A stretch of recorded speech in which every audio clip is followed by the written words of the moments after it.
Hello and welcome to today's tutorial. To get a PDF version of this tutorial, join our community on Patreon at patreon.com/ArielCad3D.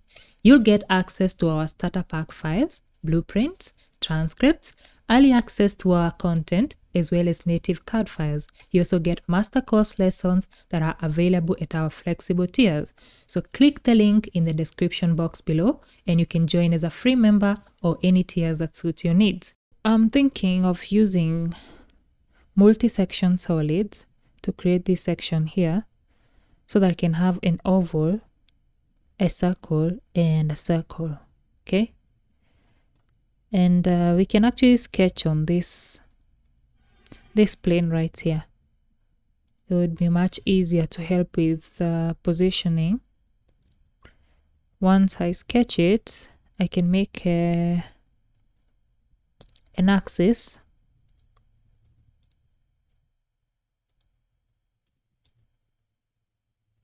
a vertical axis, and make sure it coincides with this z-axis.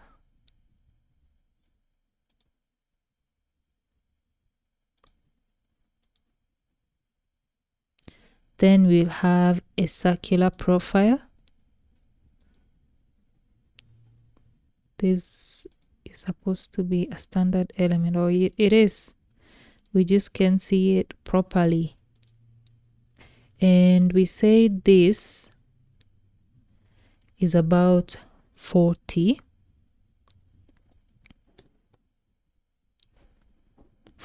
in diameter, and it's close to the bottom side. Hope you can see it. It's close to this bottom section, but I'm going to raise it up a wee bit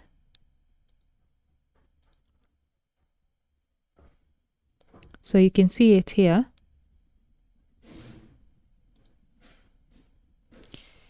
Perhaps 45.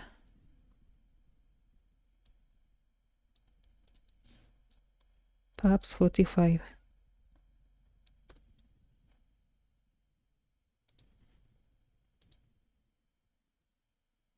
Yeah, that's okay.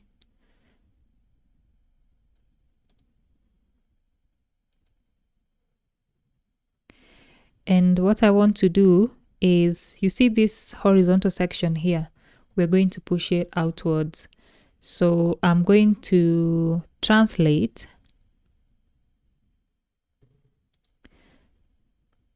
But in solid modeling, I don't know if you can use translate. You can't use translate for such elements. So we'll switch to the GSD workbench. Select translate. And I'm going to, the direction is going to be the y-axis or the y component. Going to measure this. That's about 22. Okay, so I will pull it out about the same amount on the other direction.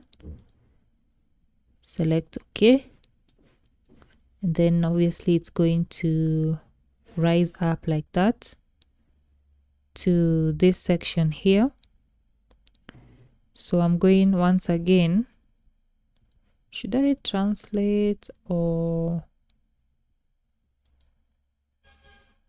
yeah, select translate, select this once again in the y component up to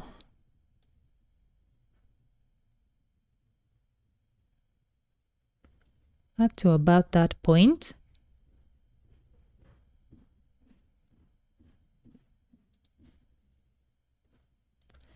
Then translate this once more, now vertically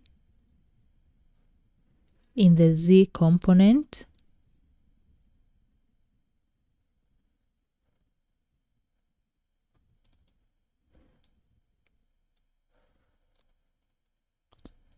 So I want it to be here.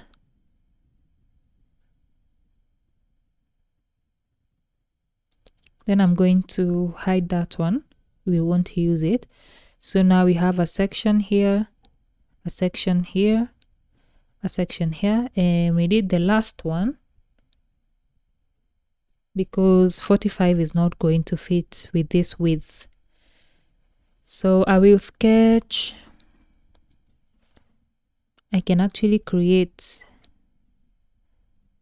a plane here. Let's create a plane.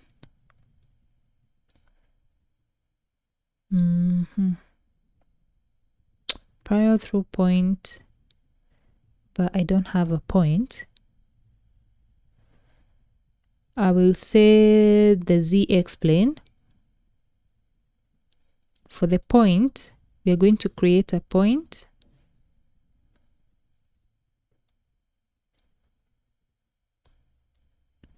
Point type, we can use coordinates. The reference or the origin will be this point. Z will be 0. And X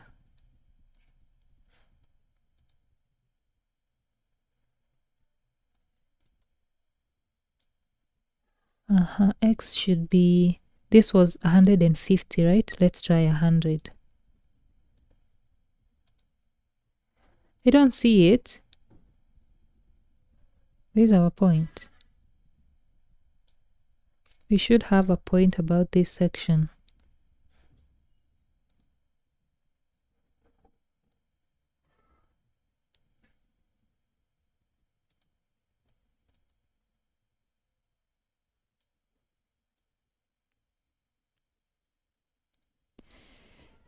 That's exactly where the other point is. Can we edit this point? Edit point 3. X is 100.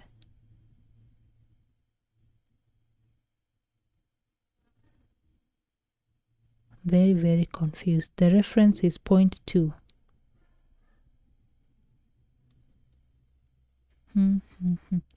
You know, on the other hand, I can just create a plane,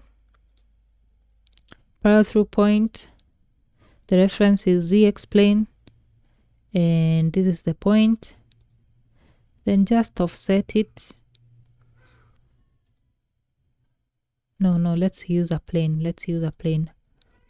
Offset from plane, and then offset it towards this direction up to about that section. Select OK. Then hide this one. So I will sketch on this.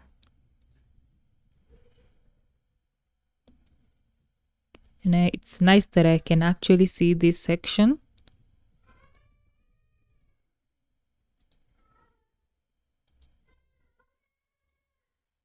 That's more visible. So I need an oval or an ellipse.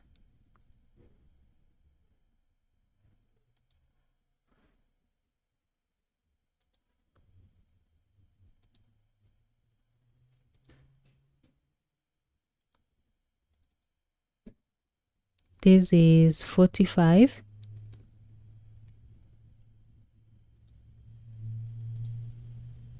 And then the semi-minor axis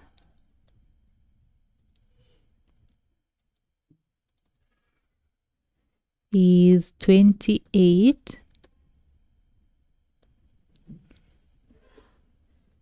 Then the positioning,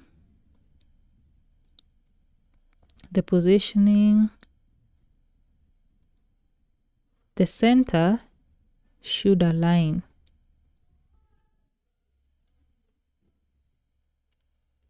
And it leaves more space at the bottom than at the top.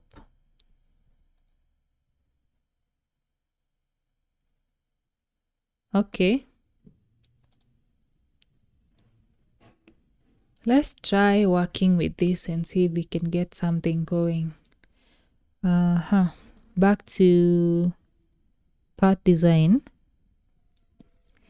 select multi-section solids and select the 4 profiles.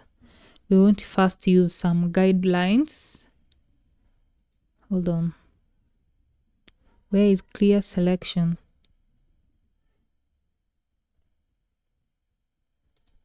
On this remove. So we'll have this sketch. Where is it?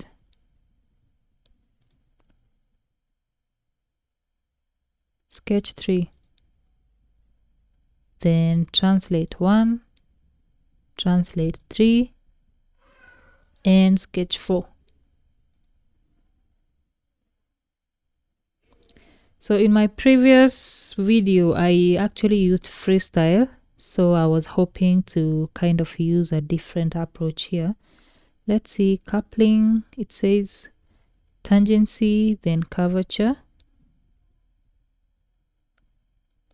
But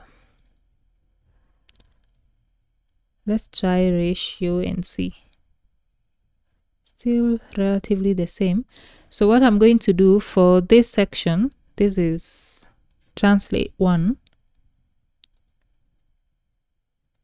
Don't know if I can adjust the tangency because this is too much tangency, or I can remove it.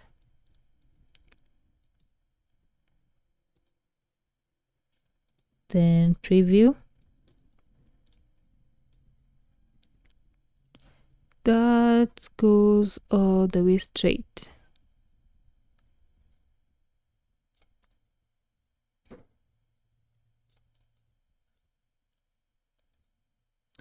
Perhaps we should have some guidelines. We will go to GSD and add some extremum points. Because right now I don't think we can select the top parts. So wireframe, or if you go here, you can select extremum. For this section, add the Z component.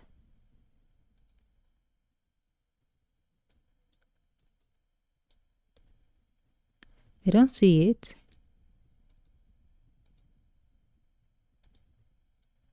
Sketch 4. Okay. Then extremum 2 here. Once again, the Z component. We'll do this for all 3.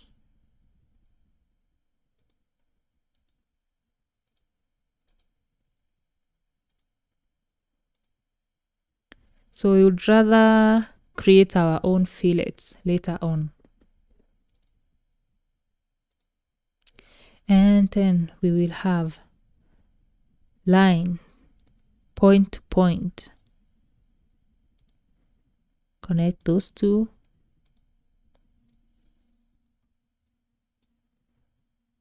So this is our guide. We are creating our guide. Another line from point to point.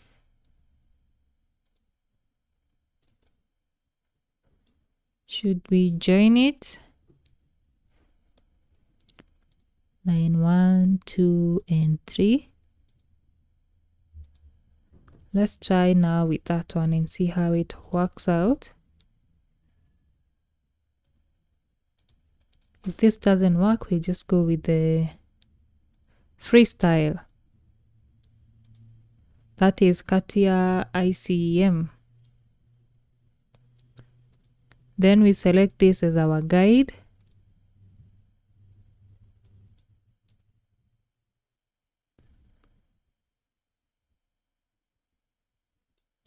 Coupling can be tangency then curvature, no problem at all.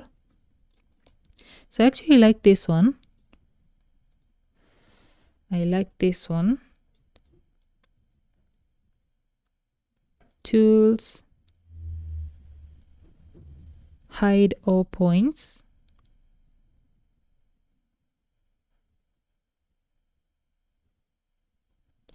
Great.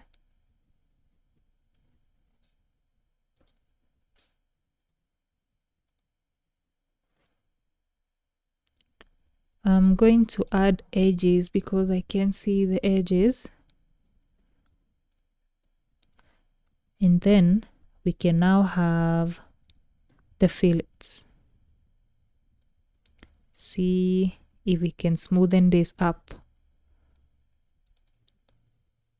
The first one, we want to make the radius big. Let's try 15.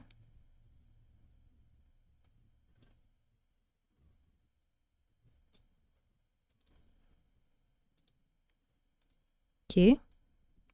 Then we've got this part.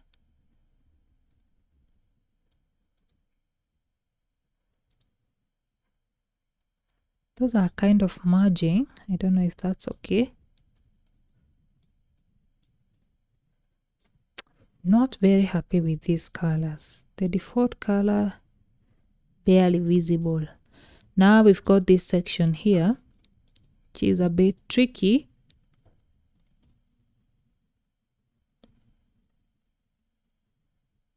Just making sure it's not protruding inwards.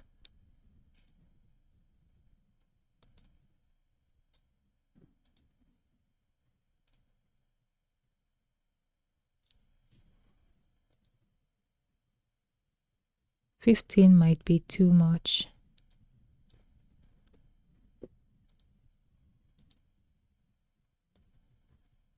Let's see if that's going to work.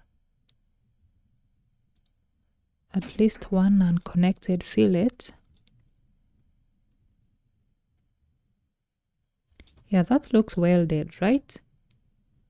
Welded together. So this fillet is probably for the sake of presentation. That's about it. So yeah, we have one connected arm. And I like it. I like how it came out. That's being done. The last part is just this one, which is the easiest one. We say the diameter is 50. We'll just sketch this face.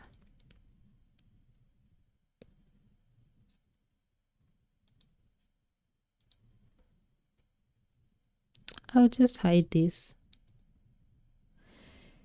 And an axis which runs along the z axis. This and the z axis should be coincident. Great. We create the other profile, which is 50 millimeters in diameter.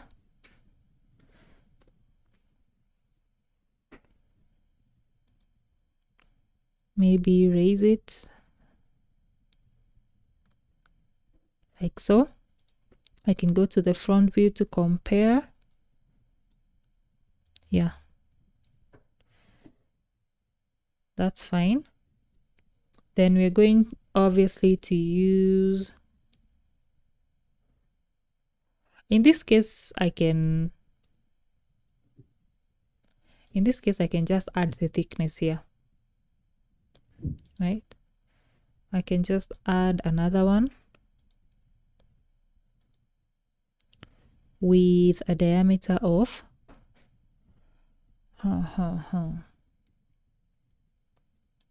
can we say 45? Just make it thick.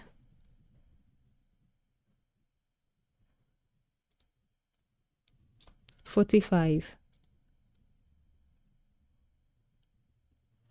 And then we use a pad, say up to plane.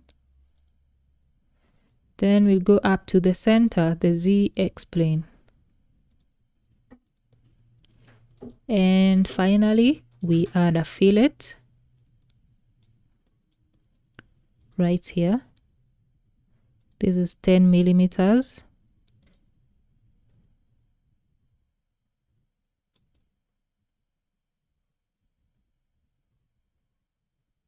Okay. Now this is this is a solid section here.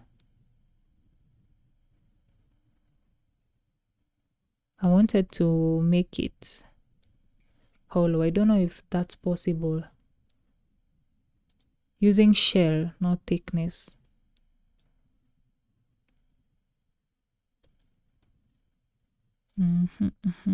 It's hard to select the faces because we've already combined with this. Very, very, very hard.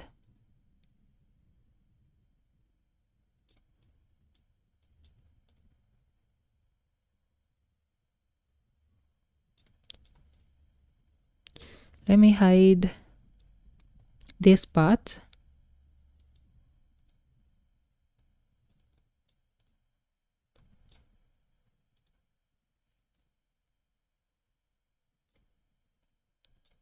See if I can work something.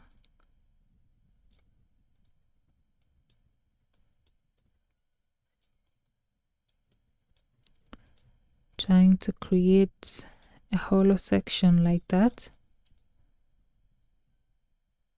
Inside thickness 5 millimeters.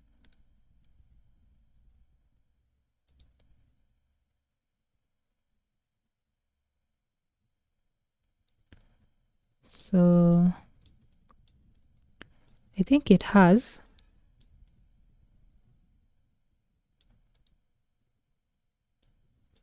So now if I peep A, what's happening? Let's hide this. Reframe on this. I want it to be completely hollow so that if you check through this, you should be able to see through. Okay, then see through this section. This should also be a hollow section. I will double click on that and select these faces as well.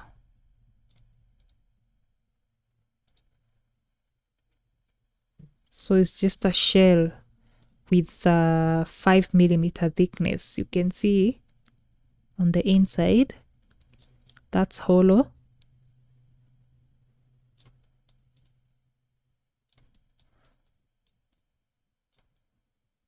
So it's hard to know the other part, but I believe if we look through here, you can also see that this section is hollow as well. You can see there, we've got a hollow section. So that's good. Yeah, see? You can see through all the way to this hollow section. So that's the solid I-beam. And you just have to mirror everything to the other side.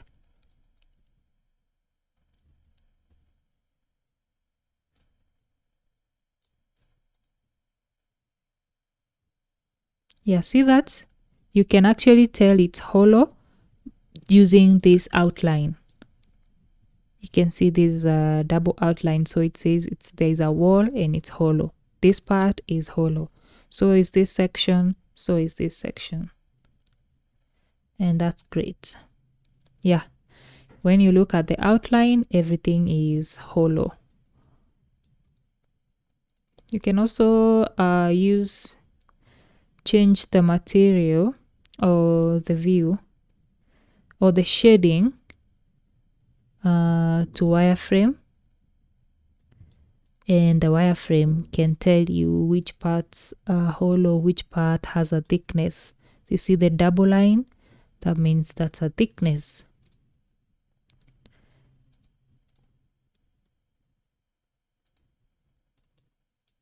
And we can give this a material which will be similar to this one,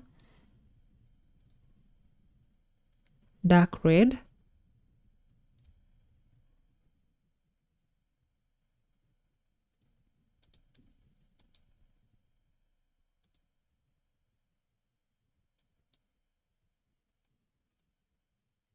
Great. So obviously this section where we have the leaf springs, they are quite thin. So in real life, they should be a bit bigger. You can adjust them if you want. They should be a bit bigger so that they can be able to support the weight. But, you know, my point is to show you the process and how to do it. I didn't mean to hide that. I meant to show the leaf springs. But now you can see what I mean by the ladder frame is connected to the axle using the support suspension system. And secondly, there will be one from here to here. So if you look at the picture I showed you once again, we've got this two section here, but I want to leave it out for now, and we'll get to that part when we are creating our next part, which is actually the friction dampers. So when we are creating the friction dampers, we'll also come back here and create a place where we're going to attach them to the axle. Okay, I hope this is painting a clear picture of how cars are made and are suspended, in case you didn't know. I hope to continue teaching you, but I have a request. So I really need your support, because I'm trying my best to create these videos. I don't have much time, so if you can go to Patreon and just support through a membership, that would be very great. I would very much appreciate, and feel free to text me if you buy a membership or join as a free member. You can chat me up, let me know what you're doing, which projects you have, and what assistance you need. Anyway, I'll see you in the next lesson.